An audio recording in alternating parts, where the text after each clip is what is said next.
дишаме в основен режим, когато дишаме в основен режим, и вдишването и издишването са през уреда. За да стигнем до основен режим, трябва да се подготвим. В подготвителен режим дишаме тогава, само издишването е през тренажора. Вдишвате въздух с носа, докато се прави. Ето, значи може да пробвате без уреда. Ето така. Като се стремим да не издигаме гърдите. Сложете си тук ръката на гърдите, за да усещате да ви движи. И сега поемаме въздух и издуваме корема. Аз издувам корема, вие малко издувате гърдите. Отпускаме, пак да пробваме. Така. Малко по-добре, браво. Отпуснете, сега пак ще пробваме да издуем корема. Браво! Сега вече за ви се получава. И когато издуваме корема, изпълвате 2-3 секунди, колкото можете. Не правите така. Да се насилвате. Когато минат 2-3 секунди, вие усещате, че повече няма да можете. Хайде сега пак. И сега започвате да издишате. Като издишвайки, дърпаме назад корема. Точно така. И когато няма повече въздух за издишване, пак дишаме.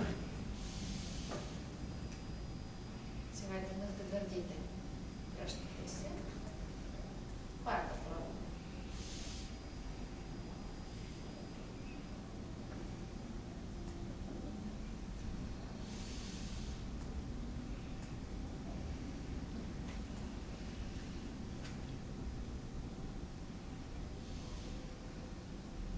Ако искате малко ме погледайте мене, аз не се диша, докато вие имате такова движение. Можем да изискаме от гърдите или от диафрагмата, но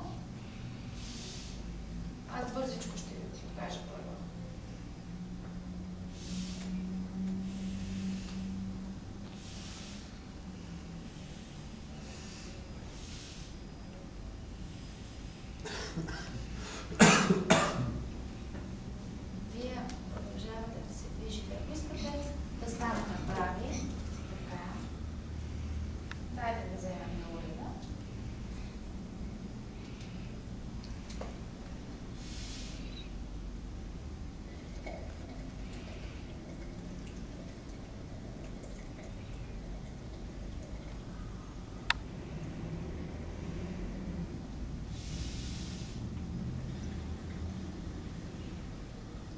Пак дишвате през тренажора.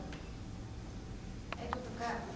Ако искате да не се бъркате, не го захапвайте преди да дишвате. Аз правя така. Захапала съм го, но дишвам през носа. А ако искате, за да не се бъркате, просто може така да правите. И тогава. Сега захапвате и почваме да издишаме вътре.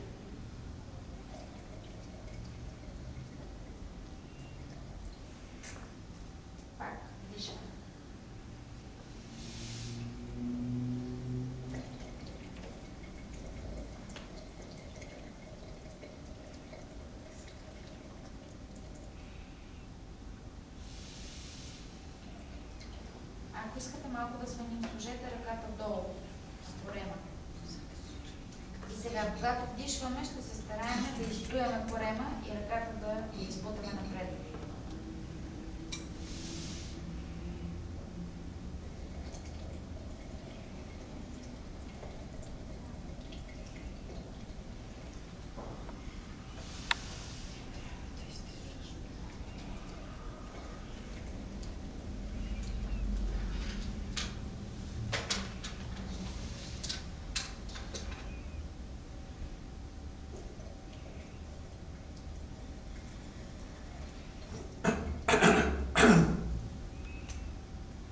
Старая да дишам успоредно с вас, за да не се разконцентрирам хората.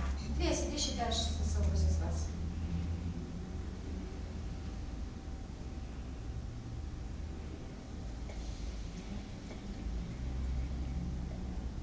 Не, вие се стараете прекалено много да дишате въздух. Това е от грешките. Когато се вдишва, доктора казва така, не е нужно да се вдишва, за да поемете колкото се може повече въздух. Колкото можете, толкова. В стандартния случай това е 2-3 секунди, защото дамата, поне аз виждам, че тя прави така. Вижда се едно напрежение, вие искате да вземете повече. Да, не е нужно. Просто като се изпълни стомаха, спирате. Започвате да издишвате.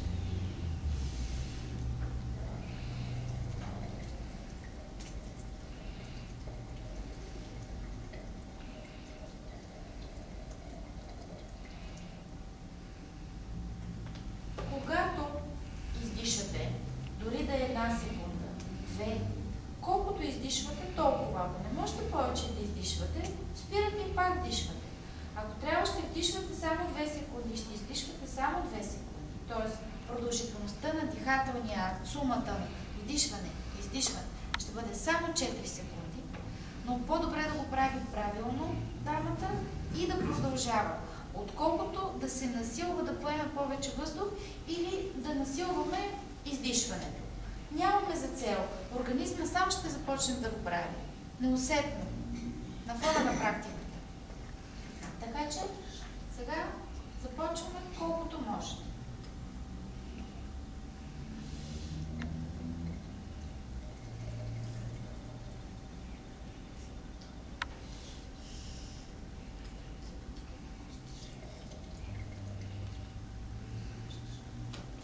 Ако вие казвате, че започвате днес, нали? Тогава ще го правим така. Когато човек започва, вдишването и издишването е еднакво.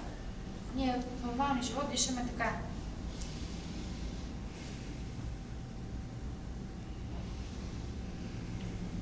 Дишахме и издишахме.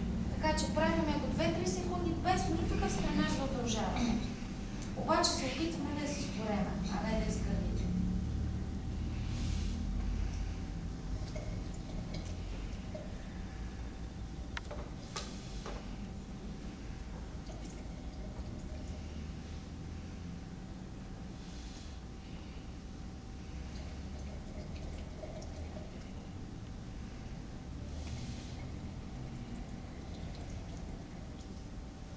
Много вдишвате. 3 секунди са толкова.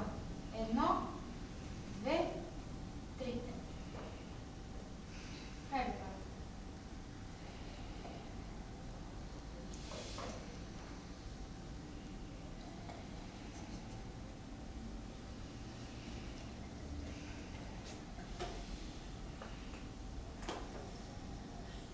Вие някакси се навеждате надолу.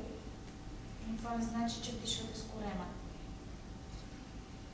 Ето аз не мърдам, а движиме корема. Да, това е по-добре. И издишвам. Добре. По-добре е да тренира, според мен, без тренажор. Да. Така по-лесно се учи. И аз бях самото диафрагма. Значи, А най-лесно е легнал, според мен. Диафрагменото дишане, при освояването му най-добре е легнал. Ето господина дава интересен съвет, ако искате да опитате. Това беше ваше въпрос. Важното е да разбере как трябва да бъде. Тя едва ли може да го освои сега. Да. Между другото, не казахте нищо за захапването на тренажора. Не трябва да се захапва с зъбите, а само с устните. Да. Зъбите да остават пред. Да. Защото иначе се получава слюноотделяне, което пречи на самото дишане. Ако се захапи с зъбите. Точно така. Ами, общо взето в инструкцията е написано плътно да се обхване. Плътно, но с устните. Така е написано. Да. Това е важно. Часа на това нещо, нали, там пише, че в определен час, който почвате, и, нали, пак да е всеки ден, час. да. А има ли значение нали, на пълен стомах, защото там пише, че не трябвало да се Има, диша. да, огромно значение. Например, аз вечер в 10 почвах и всеки ден така, в 10 часа. Нали, най-последно в 7, например, като вечера и в 10. А водата има ли значение? Нали, пише за храната, а водата има ли значение? Дали сме пили много Да. вода? Не, Защото аз обичам да пия вода и Това е добре. Има значение храненето. само за храната. Важно е преди тренировка, преди и след тренировка да има най-малко час и половина свободно време. Не бива да се правят тренировки на пълен стомах, защото когато ние дишаме, целта на ендогенното дишане е да се зареждаме с енергия, най-общо казано. Ако стомахът е пълен, енергията, която сме генерирали от дихателните тренировки, отива за смилане на храната, за обработка на храната. Освен това, на пълен стомах се просто чисто технически се диша по-трудно, когато е пълен с храна. Затруднява се дишането. Да. Много добре действа 5 минути преди дихателната тренировка да се приеме някакъв вид масло. Аз казвам ленено масло, защото буквално така е препоръката от сайта на Лотос. Може да е зехтин, може да е олио. 5 минути преди тренировка се взима или една таблетка, или една чайна лъжичка. Това е написано в сайта ни в раздел в помощ на начинаещите относно това, що е сърфактант. Сърфактант, тази сложна дума, е изключително важна в нашия случай. Ако се допусне преразход на сърфактант, се получава леко задъхване, човек трябва да направи малка пауза преди да продължи с тренировката. Сърфактант е едно вещество, което се синтезира в белите дробове по време на дишане и помага на белия дроб, на алвеолите да стоят разпънати, за да може белия дроб да диша. Ако има преразход, т.е. използваме повече сърфактант, отколкото се синтезира, ние имаме затруднение с дишането по време на тренировка. Затова се препоръчва да се взима ледено масло или каквато и да е мазнина 5 минути преди тренировка. И пак се набляга на това да бъде 5 минути преди дихателната тренировка, а не 40, защото колкото по-дълго време е минало от приемането на хапчето, то се усвоява като храна, като хранителна добавка. На нас ни трябва 5 минути преди тренировката. Има хора, които сравняват преди и без, с и без хапче, казват, аз до сега толкова се мъчих, като съм знаела, започна веднага една жена. Наскоро го сподели. Така.